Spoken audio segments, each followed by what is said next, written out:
بعد از حمد و صلات جمیع حاضرین و سامعین السلام علیکم ورحمۃ اللہ وبرکاتہ۔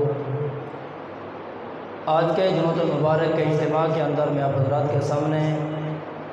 تربیت اولاد کے حوالے سے چند ایک معروضات آپ کی خدمت کے اندر عرض کروں گا۔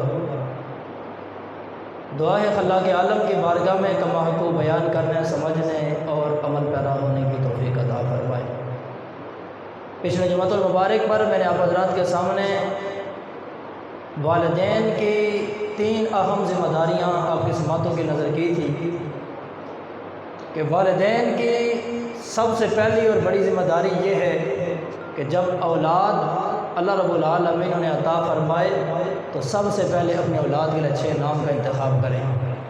جب اپنے اولاد کے لیے اچھے نام کا انتخاب کریں گے والدین تو اس نام کا اثر بھی اچھا ہوگا اور اس نام کی برکتیں بھی اسے نصیب ہوں گی۔ اس اولاد کے لیے بھی وہ نام فائدہ مند ثابت ہوگا اور اس کے والدین کے لیے بھی فائدہ مند ثابت ہوگا۔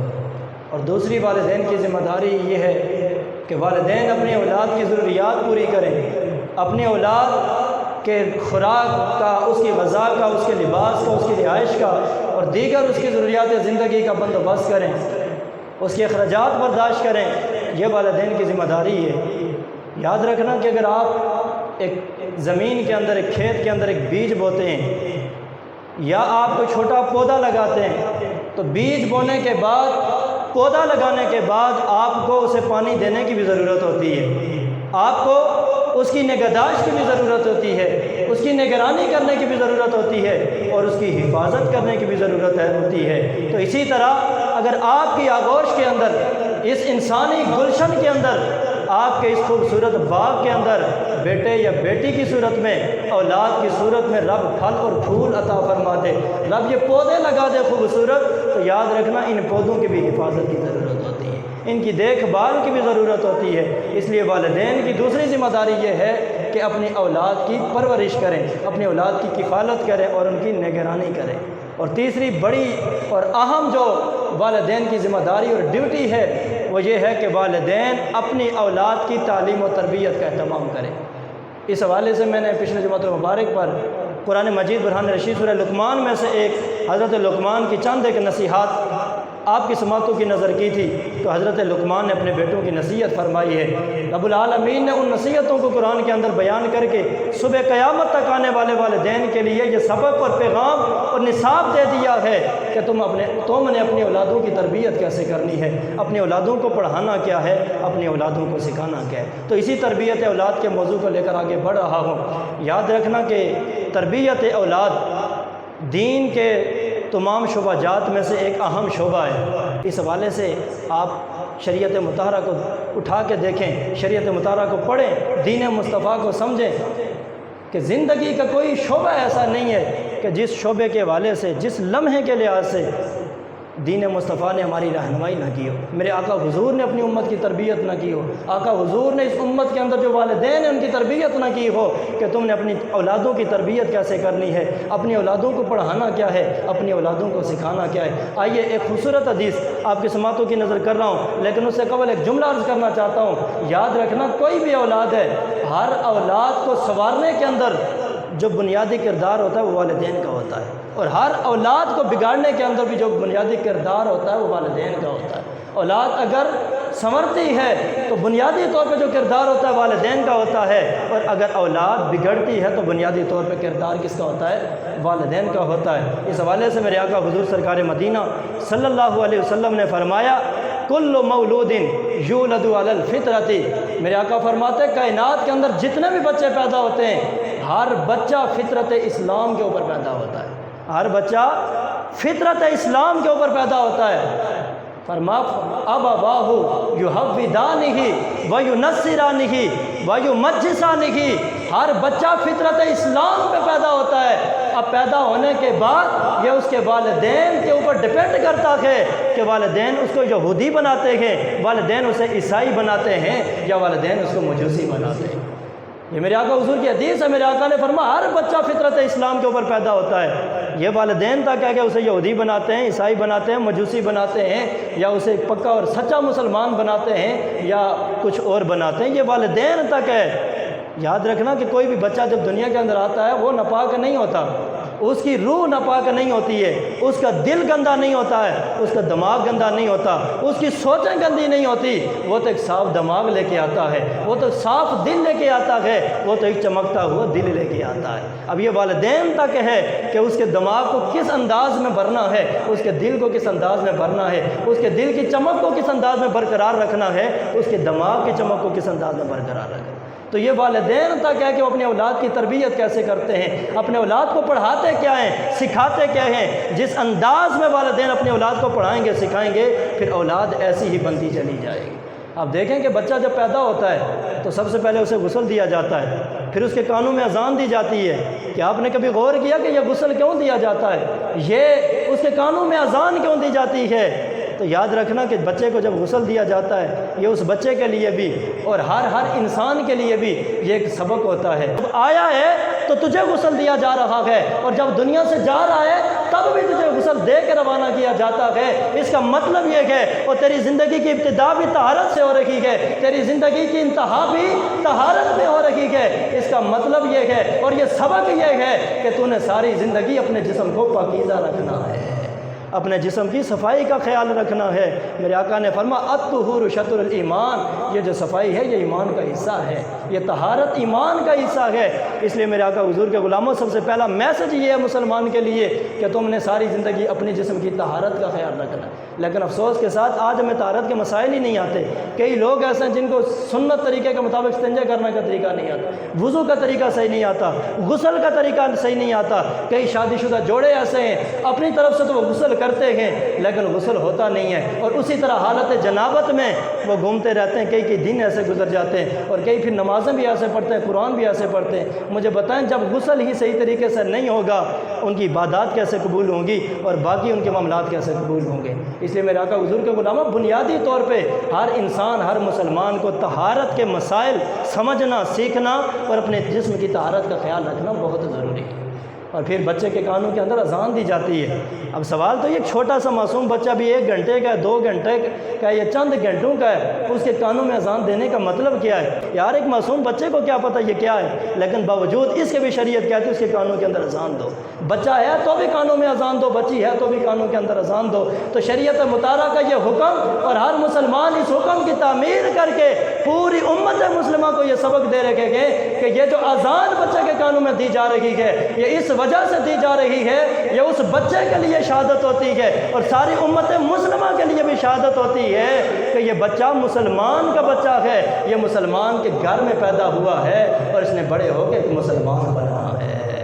اور پھر اس کے بعد میرے آقا حضور کی جو تعلیمات ہیں، شریعت مطالعہ کے جو تعلیمات ہیں، میرے آقا حضور سرکار مدینہ فرماتے ہیں جب تمہارا بچہ تھوڑا سا بڑا ہو جائے اور بولنے لگ جائے، اس کی زبان چلنی شروع ہو جائے، اس وقت بھی اس کی تربیت کرنی ہے۔ تربیت کیا کرنی ہے؟ میرے آقا حضور سرکار مدینہ صلی اللہ علیہ وسلم نے فرمایا افتحوا علی صبیانکم اول کلمۃ بلا الہ الا اللہ۔ میرے آقا حضور سرکار مدینہ فرماتے ہیں جب تمہارا بچہ بولنے لگ جائے، جب تمہارا بچہ بولنے کے قابل ہو جائے، اس کی زبان چلنا شروع ہو جائے، اپنے بچے کو سب سے پہلے سکھانا کیا ہے؟ میرے آقا فرماتے ہیں اپنے بچے کو سب سے پہلے جو چیز سکھانی ہے وہ کلمہ طیبہ سکھانا ہے۔ اپنے بیٹے کو سب سے پہلے کلمہ طیبہ سکھانا ہے۔ 6 ماہ کا ہے، سال کا ہے، 1.5 سال کا ہے، ادھر زبان چلی، سب سے پہلے اسے مما نہیں سکھانا ہے، سب سے پہلے اسے پپا نہیں سکھانا ہے، سب سے پہلے اسے فادر مادر نہیں سکھانا، سب سے پہلے اسے ABC نہیں سکھانی، سب سے کچھ پہلے اسے BAT BAT CAT CAT نہیں سکھانا ہے۔ میرے آقا کی تعلیم یہ ہے، دین مصطفیٰ کی تعلیم یہ ہے کہ سب سے پہلے اپنی اولاد کو کلمہ طیبہ سکھانا ہے۔ سب سے پہلے کلمہ طیبہ سکھانا ہے۔ باپ کے پاس بیٹا جائے، بیٹی جائے، باپ بھی کہے لا الہ الا اللہ محمد رسول اللہ، ماں کے پاس جائے، ماں بھی کہے لا الہ الا اللہ محمد رسول اللہ، اپنی بہن کے پاس جائے، بہن بھی کہے لا الہ الا اللہ محمد رسول اللہ، بھائی کے پاس جائے، بھائی بھی کہے لا الہ الا اللہ محمد رسول اللہ، چچا کی گودی کے اندر جائے، چچا بھی کہے لا الہ الا اللہ محمد رسول اللہ، ماموں کے پاس جائے، ماموں بھی کہے، پھوپھی کے پاس جائے، پھوپھی بھی کہے، جس کے پاس بیٹا بیٹی جائے ہر طرف سے آواز آئے بیٹا بولو لا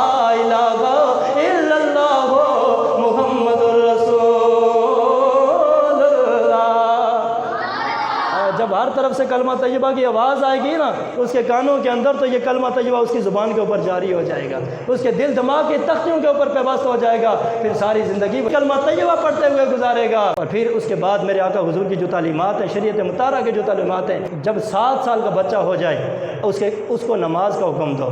اس کو نماز کا حکم دو، اسے کہو کہ نماز پڑھو۔ اور اگر 10 سال کا ہو جائے اور پھر بھی نماز نہ پڑھے تو شریعت کہتی ہے، میرے آقا حضور فرماتے ہیں، اسے مار کے پڑھاؤ، اسے مار کے پڑھاؤ،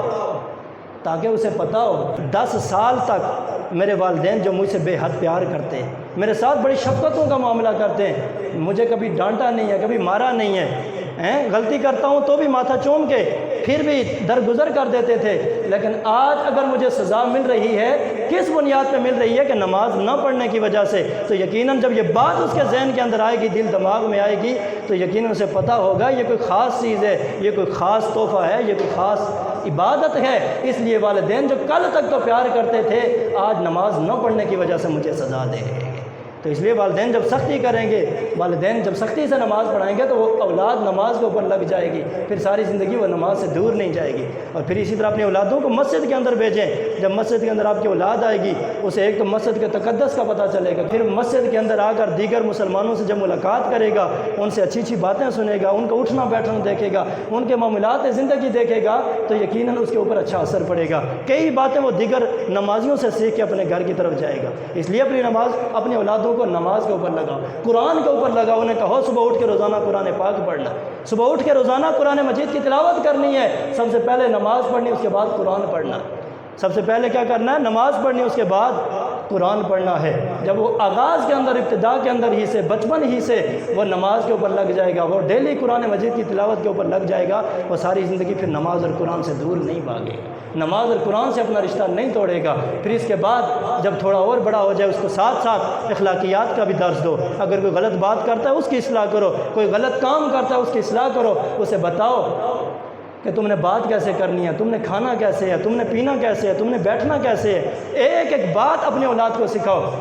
آج پرابلم یہ ہے کہ ہمارے والدین جو ہوتے ہیں انتظار کرتے رہتے ہیں، یار اگر غلطی کرتا بھی ہے، غلط بات کرتا، ہم کہتے ہیں چھوڑو جی، گالیاں دیتا ہے تو دیتا رہے، بدتمیزی کرتا ہے تو کرتا رہے، غلط کام کرتا ہے تو کرتا رہے، ابھی چھوٹا ہے، معصوم ہے، ابھی نہ سمجھ، جب بڑا ہو جائے گا تو سمجھ جائے گا۔ اس انتظار میں رہتے ہیں کہ بڑا ہو جائے گا تو سمجھ جائے گا، لیکن وہ بچپن کی باتیں، وہ بچپن کی عادتیں اس کے دل دماغ میں اس قدر پیوست ہو جاتی ہیں، پھر بڑا ہو کر وہ باتیں اور وہ عادتیں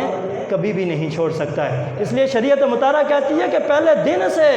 اپنی اولاد کی تربیت کا اہتمام کرو، اپنے اولاد کو دین مصطفیٰ سکھاؤ۔ 7 سال کا ہو جائے نماز کا حکم دینا ہے، 10 سال کا ہو جائے مار کے پڑھانی ہے، اسے مسجد کے ساتھ اس کا تعلق جوڑنا ہے، قرآن کے ساتھ تعلق جوڑنا ہے، اسے اخلاقیات کا درس دینا ہے، اسے اٹھنے بیٹھنے کا طریقہ بتانا ہے، بولنے کا طریقہ بتانا ہے، کھانے کا طریقہ بتانا ہے۔ آؤ ایک اور خوبصورت حدیث آپ کی سماعتوں کی نظر کر رہا ہوں، جناب ابو ہریرہ رضی اللہ تعالیٰ عنہ سے مروی ہے، جناب ابو ہریرہ فرماتے ہیں میرے آقا حضور کی بارگاہ میں ایک آدمی آیا، ایک بندہ آیا، اس بندے کے ساتھ ایک چھوٹا سا بچہ بھی تھا، چھوٹے بچے کو لے کر آقا حضور کے بارگاہ کے اندر آیا۔ میرے آقا حضور سرکار مدینہ نے اس بچے کو مخاطب کر کے فرمایا، من ھذا، او بچے ذرا یہ تو بتا یہ تیرے ساتھ بڑا آدمی کون ہے؟ بولا یا ہو سبحان اللہ۔ میرے آقا حضور نے اس بچے سے مخاطب ہو کے فرمایا، اے بچے ذرا یہ تو بتا یہ جو تیرے ساتھ بڑا آدمی ہے، بڑا انسان ہے، بڑی عمر کا بندہ ہے، یہ کون ہے؟ بچہ کہنے لگا یہ میرے ابا حضور ہے، یہ میرے والد محترم ہے۔ اب سنو، میرے آقا حضور نے تربیت کس انداز میں فرمائی ہے، میرے آقا حضور نے اسے سبق کیا دیا ہے؟ میرے آقا حضور نے فرمایا، بیٹا پھر سن لے، یہ سبق یاد کر لے، اگر یہ تیرے ابا حضور ہیں فلا تمشی امامہ، ساری زندگی کبھی بھی چلتے ہوئے اپنے ابا حضور کے آگے نہیں چلنا ہے۔ فلا تمشی امامہ، اگر تیرے ابا حضور ہیں تو پھر اپنے باپ کے آگے کبھی بھی، ہم نے کبھی اپنے اولادوں کو بتایا کہ باپ کے آگے نہیں چلتے ہیں، استاد کے آگے نہیں چلتے ہیں، بزرگوں کے آگے نہیں چلتے۔ ہم کہتے ہیں بچے یار ان کی سپیڈ ذرا تیز ہے، ان کو ذرا آگے بھاگنے دو۔ ہم کہتے ہیں بیٹا آگے ہو جاؤ، آگے ہو جاؤ، دوڑو۔ ہم خود بیٹوں کو آگے کرتے ہیں، یہ ہماری کوتاہی ہے۔ شریعت مصطفیٰ نے یہ سبق دیا ہے، بیٹوں کو آگے نہیں، بیٹوں کو پیچھے رکھنا ہے، انہیں بتانا ہے کہ باپ کے پیچھے چلنا ہے، استاد کے پیچھے چلنا ہے، بزرگوں کے پیچھے چلنا ہے۔ اور میرے آقا حضور سرکار مدینہ صلی اللہ علیہ وسلم نے فرمایا، دوسری بات میرے آقا نے فرمائی، فلا تجلس قبلہ، او بیٹا یہ سبق بھی یاد کر لے، جب بھی تو اور تیرا باپ ایک محفل میں، ایک مجمع میں، ایک اجتماع کے اندر موجود ہوں، بیٹھنے کی بات آئے، جب تک تیرے ابا حضور کھڑے گئے اس وقت تک تو نے بیٹھنا نہیں ہے۔ جب تک باپ کھڑا ہے بیٹے نے بیٹھنا،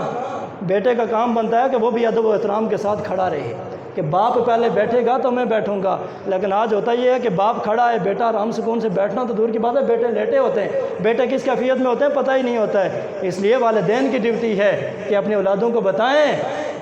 والدین کے آگے بھی نہیں چلنا ہے اور والدین سے پہلے بھی، یہ شریعت مطالعہ کا پیغام۔ اور تیسری بات میرے آقا حضور سرکار مدینہ نے فرمائی، وَلَا تَسْتَطِبَّ لَهُ،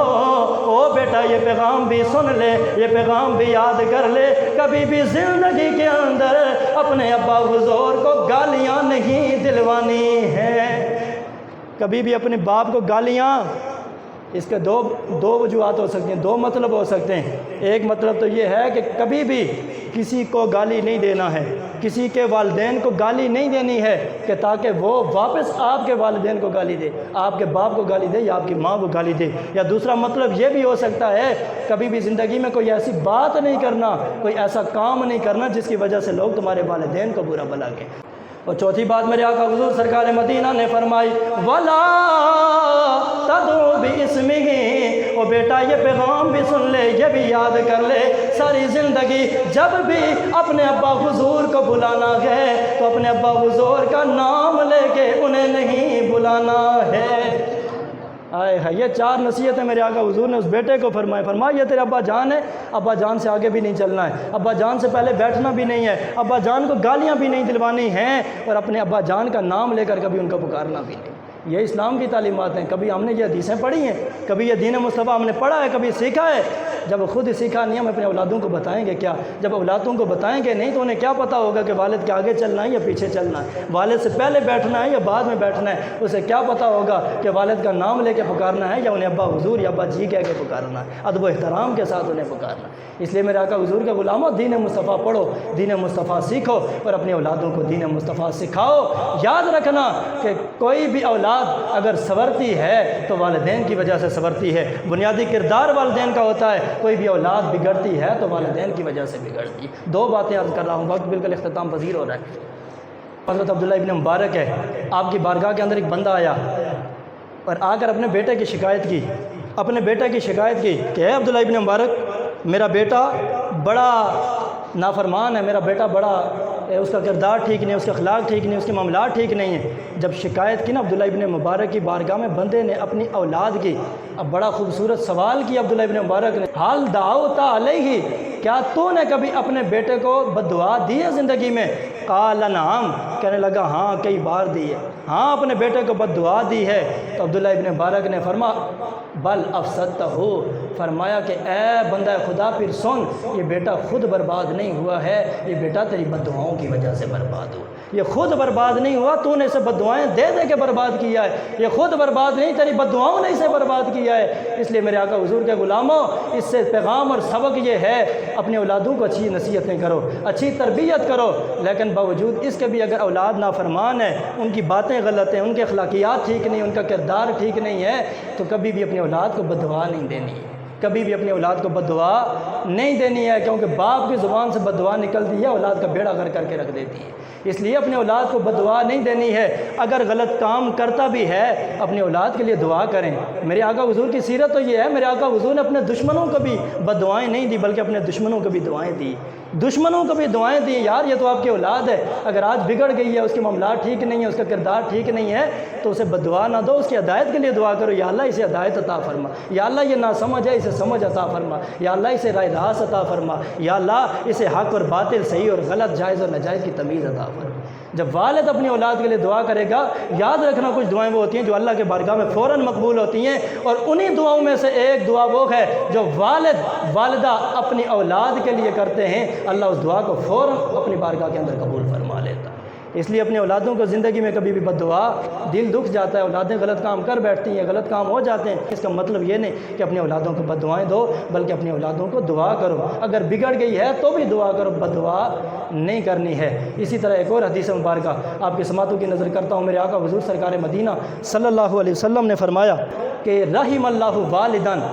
آن ولدہ، آخری روایت عرض کر رہا ہوں، رحم اللہ والدن آن ولدہ علی برہ، میرے آقا فرماتے ہیں اس والد کے اوپر اللہ رب العالمین رحم فرمائے، اس والد کے اوپر اللہ رب العالمین رحم فرمائے کہ جو والد اپنے اولاد کو فرما بردار بنانے میں اس کی مدد فرمائے، جو والد اپنی اولاد کو فرما بردار بنانے میں اس کی مدد کرے، اللہ اس والد کے اوپر رحم کرے۔ اب یہ بات بڑی گہری بات ہے، آپ سوچ رہے ہوں گے کہ اس کا مطلب کیا ہے، تو یاد رکھنا اس کا مطلب یہ ہے کہ والدین کو اپنی اولاد کو خواہ مخواہ ٹارچر نہیں کرنا چاہیے، اپنی اولاد کو خواہ مخواہ تنگ نہیں کرنا چاہیے، اپنی اولاد کو اتنے ظلم و ستم کا نشانہ نہیں بنانا چاہیے کہ اولادیں تمہاری نافرمانی کے اوپر مجبور ہو جائیں، یا ان کے اوپر اتنا بوجھ نہ ڈالا جائے کہ وہ اس بوجھ کو اٹھانے کے قابل نہ رہیں، انہیں اتنا تنگ نہ کیا جائے کہ وہ آپ کی اطاعت اور فرما برداری کرنا ان کے لیے مشکل بن جائے، ان کے لیے حرج بن جائے۔ اس لیے اپنے اولادوں کے ساتھ ایسا سلسلہ رکھو کہ وہ ان کے لیے اطاعت کرنا مشکل بھی نہ ہو، اس اطاعت میں فرما برداری میں حرج بھی نہ ہو، اور وہ تمہاری نافرمانی کرنے کے اوپر مجبور بھی نہ ہو۔ میرے آقا حضور فرماتے ہیں کہ محمد اللہ کی بارگاہ میں دعا کرتا ہوں اللہ ایسے والد کو رحمتوں کا تاج عطا فرما دے، اللہ ایسے والد کو رحمتوں کا تاج عطا فرما دے۔ آج اگر ہماری اولادیں بگڑ گئی ہیں، نافرمان ہیں، بنیادی طور پہ اس میں قصور والدین کا بھی ہوتا ہے۔ والدین اپنی اولاد کو اتنا ٹارچر کر دیتے ہیں، اتنا ان کے اوپر ظلم و ستم کر دیتے ہیں، اتنا ان کے اوپر سختی کا مظاہرہ کر دیتے ہیں کہ اولادیں نافرمانی کے اوپر مجبور ہو جاتی ہیں، یا ایسے ایسے آرڈر انہیں کر دیتے ہیں، ایسی ایسی ذمہ داریاں ان کے اوپر سونپ دیتے ہیں کہ جو ذمہ داریاں اولاد نبھا نہیں سکتی ہیں، ایسے ایسے امتحان اپنی اولاد سے والدین لینا شروع ہو جاتے ہیں کہ اولاد وہ امتحان کے اندر کامیابی حاصل کرنا اس کے لیے مشکل ہو جاتی ہے۔ اس لیے اپنے اولادوں کے ساتھ ایسا سلسلہ رکھیں کہ ان کے لیے فرما برداری کرنا مشکل بھی نہ ہو، حرج بھی نہ ہو، اور آپ کی نافرمانی کرنے کے اوپر مجبور بھی نہ ہو۔ میرے آقا فرماتے ہیں میں دعا کرتا ہوں اللہ ایسے والد کو رحمتوں کا تاج عطا فرمائے۔ تو میرے آقا حضور کے غلاموں، بنیادی طور پہ اگر اولاد بگڑتی ہے تو بنیادی طور پہ کردار والدین کا ہوتا ہے، اولاد سنورتی ہے تو بنیادی طور پہ کردار والدین کا ہوتا ہے۔ اس لیے میرے آقا حضور کے غلاموں، اپنی اولادوں کی تربیت کرو، بچپن ہی سے، اول دن ہی سے، بچپن کے زمانے سے ہی اپنے اولادوں کی تربیت شروع کرو۔ جب وہ جوانی کے تک پہنچیں گے، جب ہر سٹیج کے اوپر ان کی تربیت ہوتی رہے گی نا، تو یقیناً پھر اولاد نافرمان نہیں بنے گی، وہ پھر دین سے دور نہیں ہوگی، وہ ان کا اخلاق پھر غلط نہیں ہوگا، ان کا کردار پھر غلط نہیں ہوگا، یقیناً ان کا اخلاق بھی ٹھیک ہوگا، ان کا کردار بھی ٹھیک ہوگا، وہ اچھے انسان بھی بن جائیں گے، وہ اچھے مسلمان بھی بن جائیں گے، اور ماں باپ کے بھی فرما بردار بن جائیں گے، رب اس کے رسول کے بھی فرما بردار بن جائیں گے۔ اللہ رب العالمین ہم سب کو سمجھ بوجھ کی اور عمل پیرا ہونے کی توفیق عطا فرمائے۔